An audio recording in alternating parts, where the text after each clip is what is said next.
Assalamu alaikum. My name is Maitham Ridha.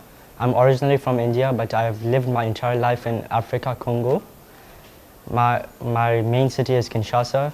This is not the first time I've been to Karbala. I've been here since 4 years, and I had a chance to walk from Najaf to Karbala 2 years ago. What I felt is that it was just unexplainable. When I came from Najaf to Karbala, it was a 3 days walk, but I don't know how to explain that.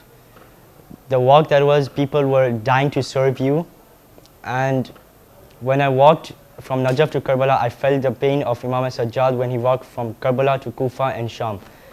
The pain, I cannot compare my pain to Imam Sajjad's, but all I can say is that it was a lot. It's not an easy walk, but still Imam Hussein and Hazrat Abbas has given me the strength and the opportunity to walk from Najaf to Karbala. But when I entered Karbala, I felt relaxed. I was out of my pain and I had nothing except for joy. And I was really fresh. I had never felt any other joy except for this. As I said, I've been to Karbala since 4 years. The first time I don't remember how I felt because I was really young, and I didn't really know the meaning of what is to be called a Zaire Hussein. But this time when I've come, I know what being a Zaire Hussein means. As it is said that when you're under the tomb of Hazrat Abbas and Imam Hussein, all your du'as are accepted. When I enter the shrine and I'm under the tomb of Imam Hussein and Hazrat Abbas and I'm in front of the Zari, all I ask is for happiness of my parents, because it is due to them that I'm over here. I have been to Zara just because of them. And the first dua that I do is that may Allah keep them happy.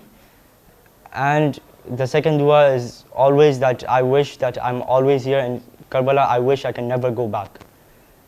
But when I leave from Karbala to Najaf and other places, all I ask for is that I can come back next year and do the ziyarat again. If I have the chance to meet Imam Mahdi alayhi salam, I don't know what I would do, but maybe I would faint of happiness only.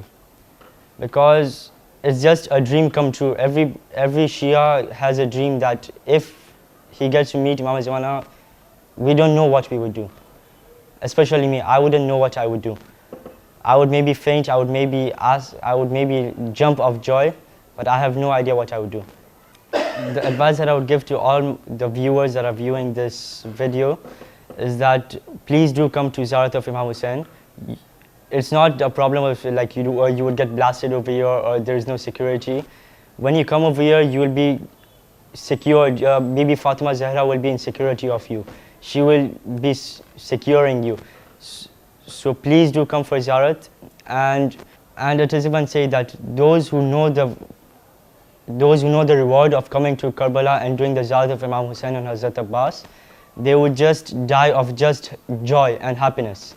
And it is said that on the day of Qiyamah, when people would know about the reward that they would get for doing the Ziyarat of Imam Hussein, they would repent and they would say that I wish I would have done the Ziyarat of Imam Hussein. So please do come for Ziyarat and you will know what it means to be in Karbala. Bismillahirrahmanirrahim. My name is Mohammed Hussein from Islamabad. I live in Islamabad and I'm doing my A-levels. I'm at my first year of A-levels, and this is the third time that I've come to Karbala. And the first time I came was during the end of Saddam Hussein's reign, and I still remember that experience. I was quite young and I just remember glimpses of that experience, and the whole thing was quite overwhelming, because when I came here I used to see soldiers. The whole experience of coming to an imam was not I couldn't really understand that because I was quite young. But when I got there, I used to see soldiers, I used to see the harams, I used to see the security, and it would sort of scare me. We used to hear bombs and we used to see Iraqi people fighting and all. And when I come here now, I came about 3 years ago, and this is 2015, I'm here right now. I've seen a huge difference since then. I've seen how the haram has improved, how the ziyarat's experience has improved. And to me, that's quite overwhelming. When I come here, I see the haram has changed. I remember during the Saddam's reign, you used to see tanks in the Band al-Harman, you used to see helicopters. And I remember the walls, you used to see all bullets all over the walls, and it was quite sort of scary. But now when you come here, the peace and the hospitality of the people, how the people have seemed to have recovered, is quite amazing. And now, when I came here, it was for the first time, it was like coming here for the first time, because now I really understand the meaning of a ziyarat. And now that I'm here, it's quite overwhelming, and it's just hard to describe how the ziyarat has been going. I first came to Najaf, when I came here 3 years ago, we came as a group with some other people, and we stayed in Najaf for a few days. And it was quite amazing when I first saw Amir al-Mu'minin Islam's haram over there, because I just heard about him, I'd heard people speak about him in majalis and all, but when I saw the haram, it was quite overwhelming. And the whole haram, when I just stood there, I didn't know what to say. And I was speechless. I would just stand in front of the zari and watch, and tears would flow down my eyes, and I wouldn't know what to say. And the same happened with Karbala.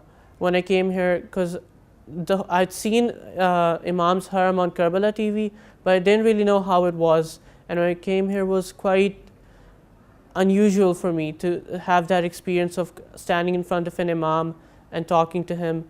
And when I used to think of Imam Hussein sacrifice, it used to give me very strange feelings, and I wouldn't know what to say, what to do. I would just stand there in front of the zari, and I would just talk to my Imam. And now that I'm here, it's the same feeling. The feeling never seems to go away. The feeling of knowing your Imam, of coming here.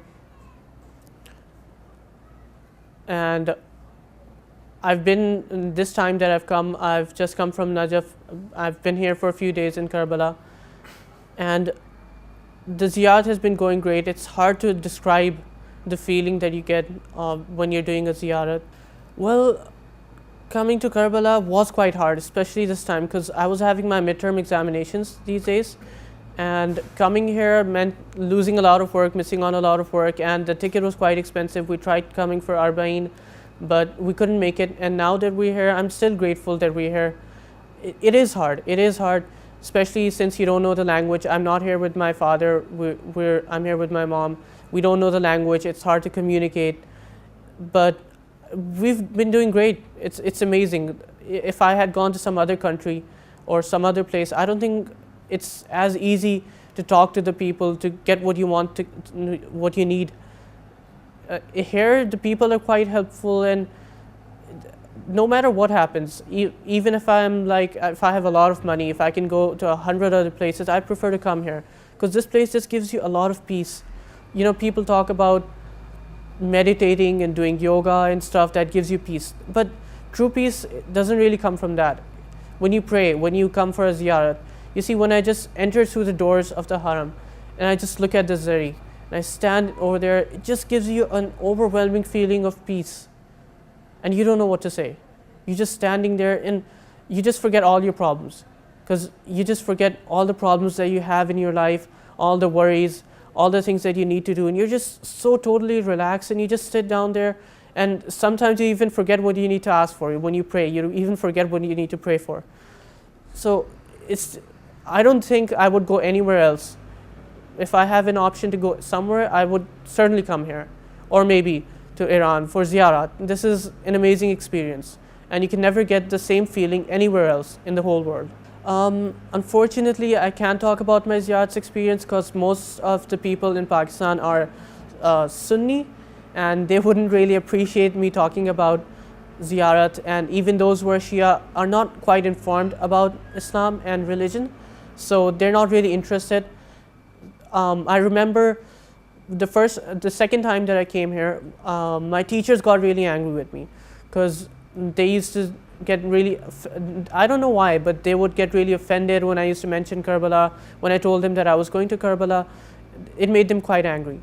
So no, I don't think I can talk to anyone about the ziyarat back at home, and I don't think people back at home understand the meaning of ziyarat and Imam Hussein alayhi salam. I don't think that message has been conveyed to the Shias or the Sunnis properly. If I had a chance to see Imam Zaman, Imam Mahdi here in Karbala, I think the first thing I would do would convey my salam. But then I would have a lot of questions. I have a lot of questions that I think I would ask him. And I think the biggest thing that Shias and the people during the time of Imam were not able to do was ask them enough information, take enough information that would have helped him. So I think the first thing that I would have done was ask him as many questions and take as much knowledge as I can for my future and for the Shias worldwide. Because you see, the Shias have a lot of problems these days. Daesh, you have a lot of splits between the Shias, a lot of communities, groups. And I think I would ask for guidance about that stuff, about the problems that we have, about fiqhi masail, about social problems, about all sorts of problems that we have these days. I think what I would like to suggest to Imam Hussein TV is that I think they're doing a great job. I think they're conveying the message quite well, but I think they can add a few more shows. I've been watching this for some time, and I think they can add a few more shows about the problems that people are facing contemporarily.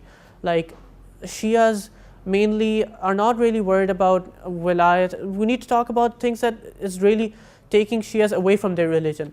They're real problems. And I think one of those is the problems of talking about Wahhabism, talking about Salafism, extremism. I think we need to discuss that a little bit more. And other than that, I think we need to discuss the other side. Like, people are leaving Islam, they're going towards atheism. I think we need to talk about atheism a lot, about people going towards Buddhism, people becoming non-religious. I think we need to talk about that stuff more than just simply discussing what people are doing here and the problems that we usually discuss. I think we need to talk about the problems that we're really facing these days and the real threat to Shia beliefs. I think my final message to all the people who are watching is that I know it sounds quite scary to come to Iraq with Daesh and with all the problems here, because the people are still going through a war and the situation isn't getting any better.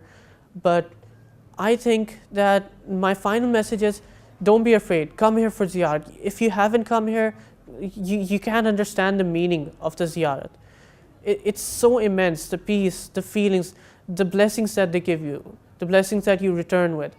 You can't experience that anywhere else. And there's nothing to be afraid of. I mean, yes, there's a threat that we can die. There's a chance that a lot of bad things can happen here. But this ziyarat is something that people got their hands cut for in the past. People used to get their hands cut off. They used to sell off their jewelry or stuff. They still do it. They do anything to get here. And as long as you've not been here, you can't understand the meaning of the ziyarat.